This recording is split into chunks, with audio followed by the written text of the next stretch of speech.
Before we get into the story, I want to know, where in the world are you listening from? Leave your town, your city, or your country down in the comments. I never get bored seeing how far these Wild West tales reach.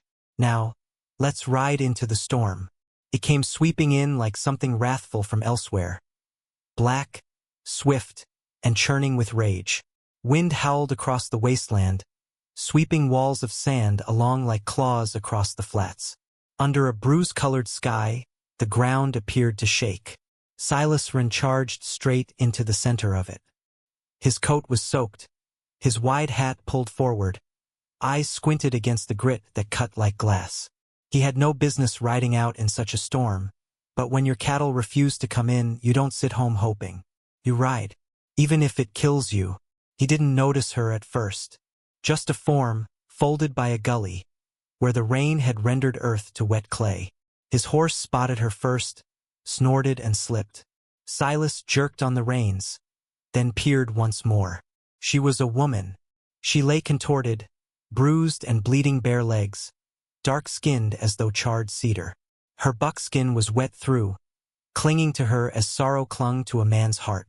One arm curled under her, limp as if winter had claimed it. Her ankle was red with blood. She seemed broken. He fell from his saddle, knees in mud, pushing wet hair back from her face. Her lips were split, her cheeks covered in sand. But she was alive. Barely. She was alive. Picking her up into his arms, he was amazed at how light she was. Bone and willpower, bound together by something he couldn't define. She didn't struggle, didn't make a sound, just shook once against his chest, like a leaf grasping a branch in the wind. The return ride to the cabin seemed to last an eternity. The wind wasn't merely wild, it felt personal. Mad thunder boomed open the heavens like an ultimatum. When at last he arrived at his front door, Silas didn't tarry. He kicked it in, set her down carefully on his cot, and lit the lantern. The fire was extinguished. He reconstructed it using pine logs, fingers racing ahead of his mind. When fire took hold, it seemed like promise. She still lay unmoving. He peeled off her soaked dress gingerly, not wanting to sully the moment, and tucked her into one of his clean shirts. Boiled water, chopped herbs, whiskey to disinfect the wound. His hands shook as he sewed the cut on her ankle. She complained only once. The voice was raw, like some wild thing not wanting to weep. Fever claimed her. Her skin flushed, breathing harsh. He sat up through the night with her. Didn't sleep, didn't pray, only repeated in a whisper, "You're safe now. No one's gonna hurt you here." He wasn't sure she could hear him. He wasn't sure he believed himself. The storm screamed until morning. But when light finally broke through the shutters, soft and gray, she moved. Her eyes opened, black as coal, unreadable. She didn't flinch, didn't speak, just stared at him. Silas nodded slowly and said, "You're all right. You're here." She didn't ask where here was, just blinked once and looked toward the fire. Days came and went like breath on glass, silent and in doubt. Silas brought her broth, changed her bandages, left the door ajar to admit the sun. She did not speak, only shifted to drink water or sit up. Once, her fingers brushed against the old shawl that he had folded at the foot of the bed. She did not pick it up, just stroked it, and shut her eyes. He caught himself looking at her, not with desire, but with amazement. There was something lovely about her quiet, like a beast who'd discovered that even gentleness had fangs. She never wept, never inquired why he assisted. That silence hung between them like a taut wire. And one night, she sat up and started braiding a piece of cloth from her ruined dress. He squatted down, placing his hands on his knees. "You got a name?" She gazed at him, long and slow, then whispered in a voice little louder than the wind. "Aoka." He said it again softly, like a secret tasted. "Oka." She nodded and turned her back. After that, things changed. She moved more, limped to the water door for water. Never spoke much, but Silas noticed her eyes following the birds outside, or the shape of the clouds. He watched her too from the porch, never too close. She never smiled, One time, as she walked by Silas with a bowl of ice-cold cornmeal in her hand, her fingers brushed against his sleeve. 1 second, a whispered touch, like feeling the warmth of something you're not certain you can trust. Then one day, he found her standing before the fire, eyes fixed on the flames again. Her shoulders were set, jaw held tight.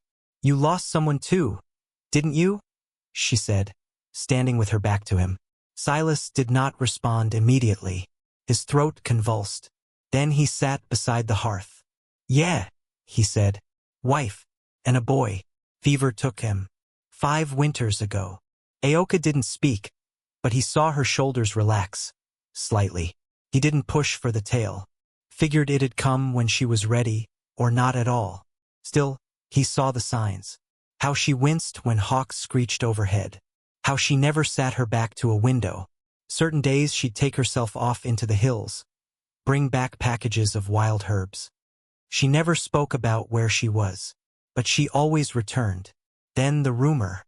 A man by the name of Doyle rode by the cabin, saw her sitting on the porch. Soon Silas heard it in town. "Wren's keeping one of them savages." The word spat like venom. He ignored it, but it lingered. One hot afternoon, Silas heard horses in the distance. 3 Apache riders rode up, riding slow like men who'd ridden for a reason. Aoka appeared outside before he could get to her. Her expression was unreadable. A rider got down. A tall old man with a long silver braid. The others stood around him like shades. Aoka nodded respectfully, and they nodded back. They talked in their language, fast and melodic, like drumbeats on the breeze. Then the elder faced Silas. His face was calm, unflinching. "You saved her," he said. His voice was gravel and thunder. "You kept her alive." Silas nodded once. "In our ways," the elder went on. "She is yours if you want it." The air was holding its breath. The birds themselves were silent. Silas did not blink. "I didn't save her for that," he said. "She ain't something to be owned." The old man's eyes glinted, barely. And then he turned to Aoka and spoke something gentle. He left it up to her. That evening, the quiet in the cabin hung as heavy as any snow. Silas sat across the table, oil lamp burning low, fingers clasped around a cold cup of coffee. Aoka stood by the fireplace, hair loose down her back, blue braid she'd woven draped softly around her wrist. Silas cleared his throat. "You don't owe me anything," he told her. "I know," she said. He glanced up. Her eyes held steady. "You could return. They'd send you home." She moved toward him. Her fingers brushed the back of his hand.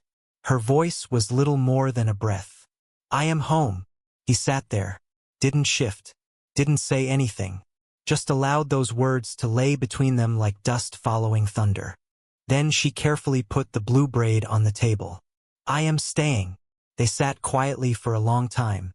Silas leaned forward, not at her, but at the cloth, folded it once, twice, stuck it into his pocket like it was something sacred. The next few days were quiet, but not. Oka smiled once, gentle, like the wind before dawn. Silas repaired the barn roof. She fetched him water. They didn't speak much. They didn't have to. But peace doesn't stay alone. Trouble arrived in smoke and gunpowder. Silas awoke with the scent of fire, the barn afire in burning orange. Horses cried out. He leapt outside, pounding heart, reaching for the water pump. Footsteps behind him. Aoka running barefoot, flinging buckets silently. Then riders. 3 of them. Doyle was among them. Silas saw the flash of the rifle before he heard the venom in Doyle's tone. "Let her go, Wren. You can't keep one of them here." Silas didn't flinch. "She ain't yours to talk about." Doyle raised the rifle. "Then maybe I'll talk with this." But before he could fire, Aoka stepped forward, straight into his sights. The shot cracked. She cried out, stumbled, collapsed against Silas. He caught her, arms tightening, rage rising like the flames around them. He didn't think. He fired once. Doyle screamed, dropped to the ground, clutching his shoulder. The others turned and fled into the dark. The barn creaked. Beams splintered inward. Sparks shot upward. Silas brought Aoka in. Her arm was bleeding, but it wasn't deep. Nevertheless, she was pale, her breath cut. He cleaned the cut, bound it tight, hands trembling. "You idiot," he hissed. "Why'd you jump in front?" She glared at him, voice firm despite the hurt. "Because I belong where I choose." He gazed at her. Then he whispered, "Then choose again. Tomorrow. The day after. Every day." Her fingers touched his. "Ido." The following morning, her tribe came back. They noticed the barn, blackened and shattered. They noticed her wound, and noticed the way she stood with Silas. The elder nodded once.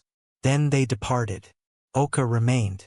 And now, when the storms roll up, two figures stand within the doorway, side by side, watching, weathering. The ground has not changed. It remains untamed, unforgiving. But it does not feel as empty. And if you ever rode out a storm, if you ever bore someone without knowing why, if you ever chose love without having to tell it, then you know. Love is not thunder. It is the flame that continues to burn after. It is the hand that finds your hand in the dark. Not taken, not deserved, only chosen.